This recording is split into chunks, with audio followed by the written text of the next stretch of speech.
Le livre de la Rahmaniya, commentaire. Les 12 règles pendant la psalmodie, suite. 6e règle. La 6e règle veut que l'on ferme les yeux afin que le regard ne soit pas attiré par d'autres objets. En effet, regarder une chose oblige à penser à cette chose. Mais si l'organe de la vue ne se porte sur rien, ses forces se portent sur autre chose. Ces forces sont celles de l'entendement et de l'attention, al-basira. Lorsqu'on ferme la porte des sens extérieurs, on ouvre celle des sens du cœur. 7e règle. S'imaginer avoir devant les yeux la personne du shir et ne pas les détourner de lui tant que dure la psalmodie.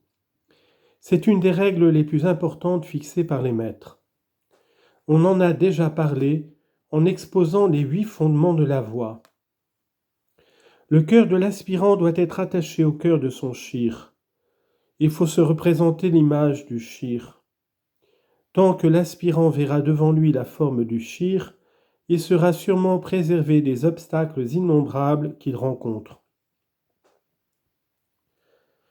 8e et 9e règles, vers 463 à 466. La 8e règle est la sincérité, ô aspirant. Mets ta langue d'accord avec ton cœur.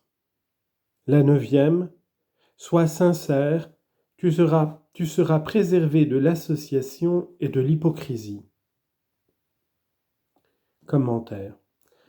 La 8e règle oblige l'aspirant à être sincère, comme le dit l'auteur, en mettant d'accord la langue avec le cœur, c'est-à-dire, lorsqu'il loue Dieu par des paroles, il doit avoir en lui une foi ferme et sans aucun doute. C'est le sens du dicton, l'égalité de ce qui est secret et de ce qui est public. Isti wal sir wal alaniya. Ainsi, lorsqu'il prononce le nom de Dieu, qui est la ilaha illallah, il doit croire au sens de ces mots. Ce sens est soit la négation de la divinité, nafi el-uluhiyya, dans un autre que Dieu, soit la négation de l'existence réelle, al-wujud al-haqiqi, dans un autre que Dieu. En effet, tout ce qui est en dehors de l'existence de Dieu n'est pas réel, mais une relation d'existence métaphorique ou métaphysique, i'tibariya ou majaziya, par rapport à son essence.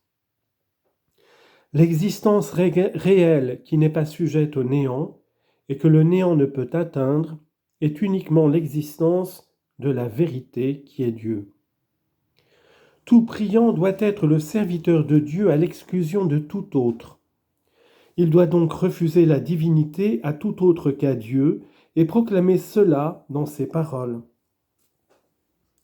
Il ne doit pas être le serviteur du monde ou d'autre chose.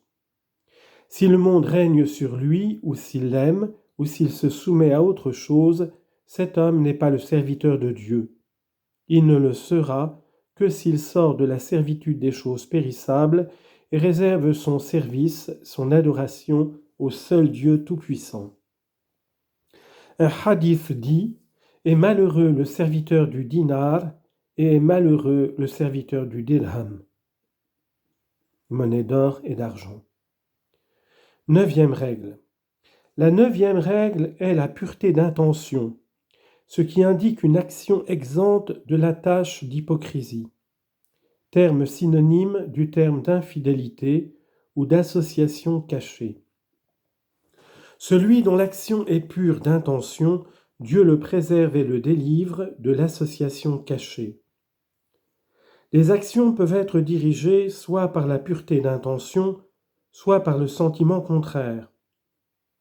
Tout homme doit choisir ce qu'il y a de mieux entre les deux sentiments pour ses actions.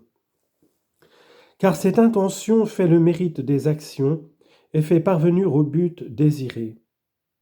C'est elle qui rend les actions agréables à Dieu et méritoires. Dans les sentences de Ibn Atta, il est dit « Les actions sont semblables à des substances qui existent et leurs âmes sont la présence de l'intention pure qui les anime. » Allah a dit « Ils n'ont reçu d'ordre que d'offrir à Dieu des actions d'intention pure dans leur religion. » Sourate 98, verset 4. Les mots « tu seras préservé » Tustarad, avec un jesm, est une réponse à l'ordre, sois sincère, et signifie « Et Dieu te préservera de l'association et de l'hypocrisie ». La synonymie des mots riya et shirk, hypocrisie et association, est admise par Al-Qushayri.